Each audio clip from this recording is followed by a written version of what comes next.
Hello there everyone, and welcome finally to the brand new series.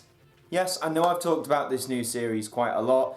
Video Scaries was stopping for a while because of it, but now it's finally here. And as most of you have probably guessed, we're going to be taking a look at a very special program, not just to me, but for many of us who grew up anywhere from, say, the late 80s to the early 2000s. But now, I want to cast your mind back to the fruitful year that was 1989. Just think about it. The Cold War was almost over. You were strutting around in your pseudo late 80s multicoloured Adidas jackets. You had your Sony Walkmans blaring your favourite music, and for me, it was probably Now 15, which had just come out in the shops in August of that year. But of course, as the summer ended, you had to do one thing, of course, which was go back to school. And let's face it, none of us really like going back to school, but one constant that did keep us motivated was the television and the programmes we had. And just think, what a lineup. Doctor Who was starting again on the 6th of September. And that's about it to my knowledge, but I'll tell you what, on the 19th of September 1989, a brand new programme started on BBC Two aimed towards children, not only just to entertain them, but to educate them, to help them read and to help them learn. This was, of course, Through the Dragon's Eye. North or south, east or west, the test is, can you finish what you start? Now, I watched this programme in about 2000. I was 4 years old and it was shown to us in school, and I remember being really entertained. And it was shown quite frequently up until about 2007 or 8, which is quite impressive when we delve into the the oddities of this programme, shall we say. But what I thought we'd do is just sort of go back through it, have a look at it, and basically talk about it. And I hope that you'll enjoy this journey along with me. For those of you who watched it, I hope it provokes a sense of nostalgia. And for those of you who haven't watched it, well, you're in for some sort of weird, quintessentially British experience, that's what I'll say. Sit back and relax, don your multicoloured jackets, put your vinyls and your Walkmans down for a second, as we delve into the Look and Read series that is Through the Dragon's Eye. So first of all, we start with the logo for Look and Read. Now, Look and Read itself was a sort of I don't know what you call it, a project imposed by the BBC for many years up to this point to create programming for kids that not only educated them but entertained them as well, sort of, not just make it a bit boring. This is probably one of the most well-known Look and Read programs. Through the dragon's eye and fly.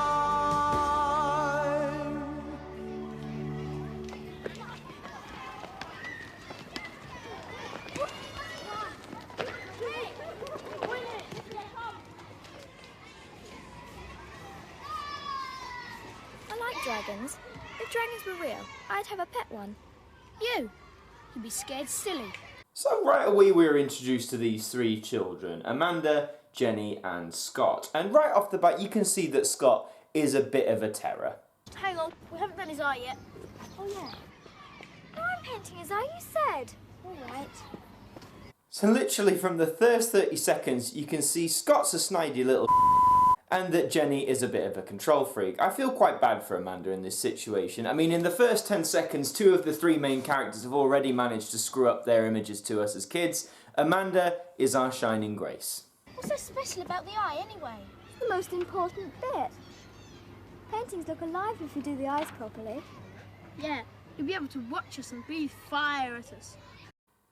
This boy, we all knew this boy, right? We all knew this boy in school. We all knew someone like this. Suddenly, as the dragon's eye blinks, he comes to life.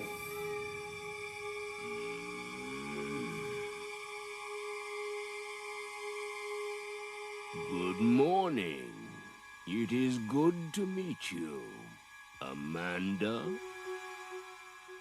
Jenny, Scott. Please, don't be afraid. Come in. It's quite safe. I will meet you on the other side.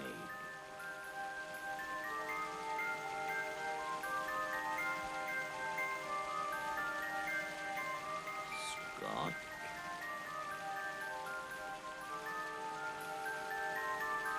Come on, Scott. All right, I'm coming. Good. Wait a minute. Let's hear that again. All right, I'm coming. Good. I'm coming. good.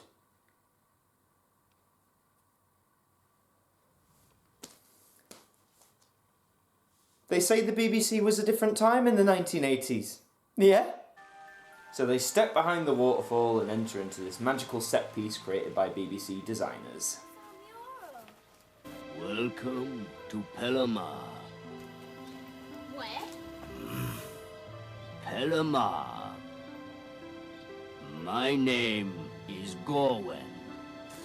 I really like how the dragon shakes their hands like regular human beings. It's just quite strange, because you know there's a guy in there, but just to see this unwieldy dragon prop shake people's hands, it's just it's stupid. The Vita Core has exploded. The Vita Core. What's that? The Vita Core is everything. Without its rays, we cannot exist. May I show you?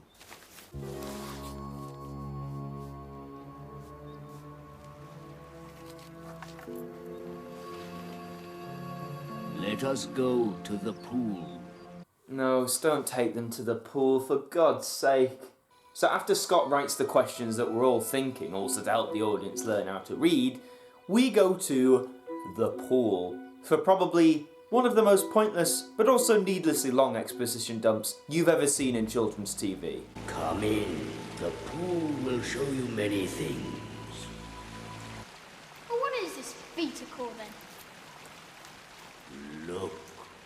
Look into the pool, and you will see.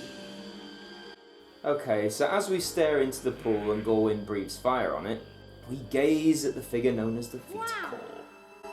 That is the Vita Core, the life force of Pelamar. It looks all right to me. But you are not looking at it as it is now. This is just an image. Like a video. No, Scott, like an image. You are now seeing the keepers of the Vita Core. So we see a bunch of discount Oompa Loompas looking after the Vita Core, conveniently named Doris, Boris, and Morris. How inventive. And the thing slowly spun. Oh no. Oh no. Oh no. Oh no.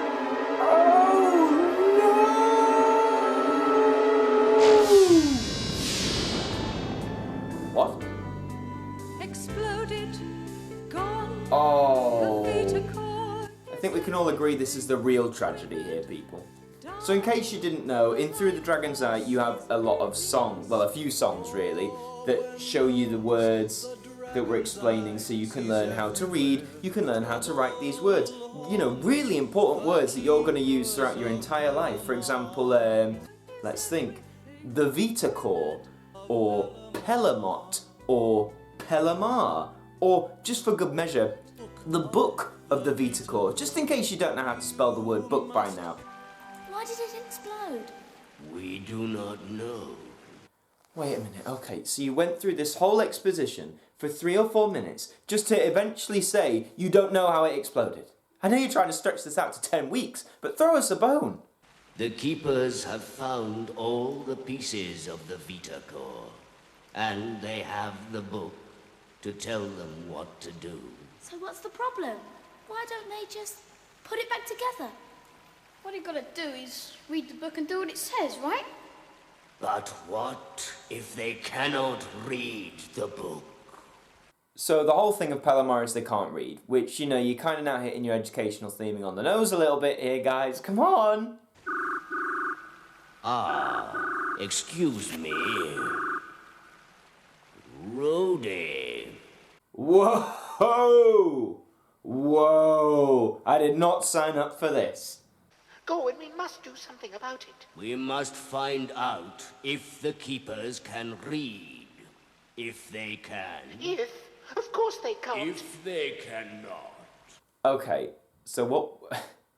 Gorwen, a dragon, a mythical creature of legend, has just pulled out the equivalent of a very late 80s, early 90s PDA with crystal clear video and is now talking to a giant mouse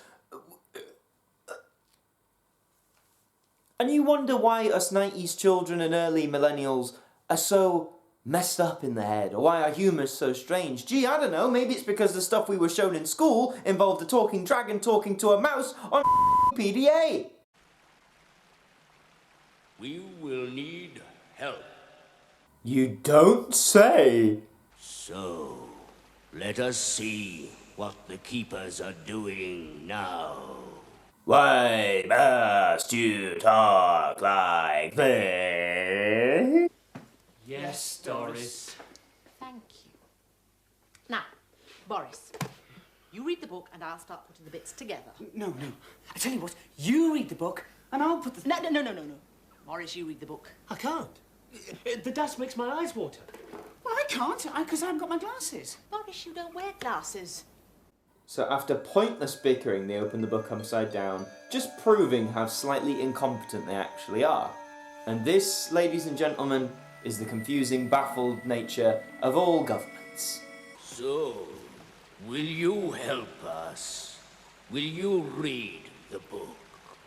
Well, I'm not one of the best readers in the class. You know if a book's the right way up or not. Yes, but what if it's really hard? I mean, what if it's got lots of long words? Write them out. Use all the clues like Miss Taylor says. I bet we can do it. Then you will try. Sure. Why not? Thank you. Now, I have to give this programme credit. I actually quite like this little interjection. You know, as Jenny states that she's not necessarily one of the best readers in the class.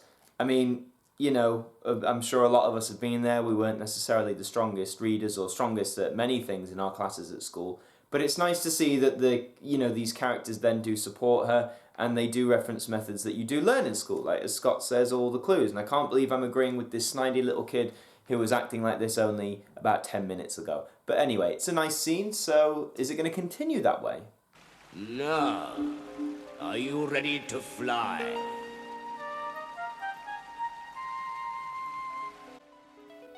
Oh, okay. Oh, this is the pinnacle. Oh, I'm not... You've seen it for yourself. The Vita Core house. Come, my friends, let us get inside. This may have become a high fade zone. What's that? A place where buildings collapse suddenly, or plants and creatures just fade away. It can happen very suddenly, without warning. Wait a minute. So if this is a high fade zone and it can happen very quickly and without warning, and buildings can disappear, what makes you think the Vita Core house is safe, especially as the Vita Core isn't connected anymore? It's just a bit of broken logic. I would understand if it was, you know, people or beings or things of organic matter that disappeared, but if you're including buildings, then you're meant to have a bit more danger than that. Doris, I have brought some friends with me, Doris. Friends who can help us. We don't need any... You see Doris staring at you like that, and no wonder that ended your nightmares as a child. We are the keepers of the Vita Core, and we have everything under control. No, Doris, you have nothing under control. Let me speak. I'm really worried that Gorwen's going to spontaneously combust, not just with all the smoke, but with how he's reacting as well. Suddenly the more slightly realistic PDA comes in. Interference again. Turn it off, Morris. No, don't. It's a message. Can you turn the sound down, please? A message without sound and pictures? It's just a lot of black and white squiggles. Oh my god, well when you read that, that's quite high stakes. Let's just see. Now high fade zone, nothing left alive. Nothing left alive. This children's programme, this entertaining children's programme that is also trying to teach you how to read, is saying to you, nothing in the Great West Lake that you think is there is left alive. They're all dead. Well, they said TV was scarier back then, didn't they?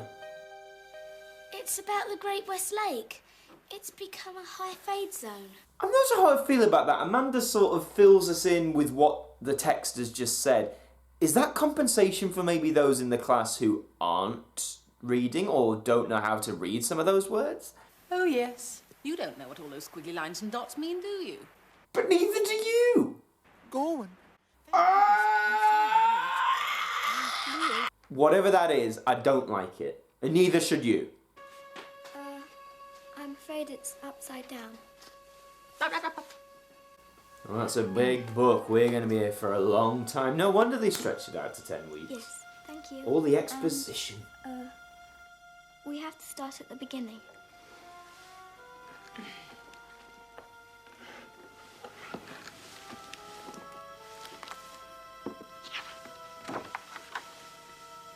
Page 1? Is that not page 1? No, I suppose the thing that's titled 1 is page 1. Yes. Of course, how Thank you. foolish of me.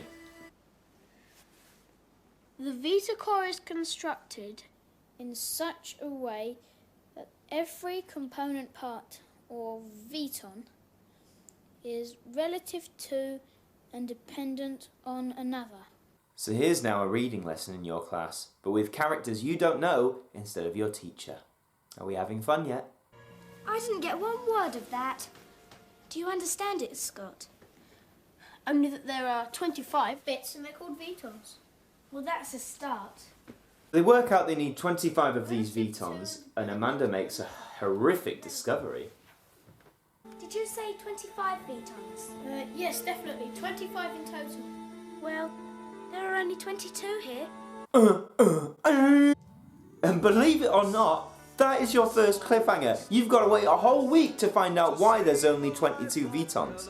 I mean, even a kid, I could sort of guess, well, yeah, of course that's a cliffhanger, you know. There's got to be some sort of danger. They're not all just going to be there and they're going to fix them. It's not going to last 10 weeks. So, yeah, the fact there's 3 Vitons missing, congratulations. You've made a very engaging plot. And that is the first episode of Through the Dragon's Eye. I mean, what an adventure that was. I haven't watched this myself for many years, and to revisit it again truly reminds me of how funny but entertaining and useful it can be to young kids as well, with some true moments of, you know, seriousness and heart in it as well. So I hope you all enjoyed watching it. I know this is something completely different, madly different to some of the stuff I usually do on the channel, but I have hope you enjoyed it. I know Video Scaries is gone for now and a lot of you do miss it, but don't worry, Video Scaries will return. But I hope you guys please enjoy the new series and please support it over the next, well, the following 9 weeks really, as we delve into Through the Dragon's Eye. And yeah, that's all I really have to say. Thank you very much for watching. Please keep supporting the channel as you lovely people do. Please like the video, comment, share your thoughts, subscribe, and until the next one, I will see you guys next time.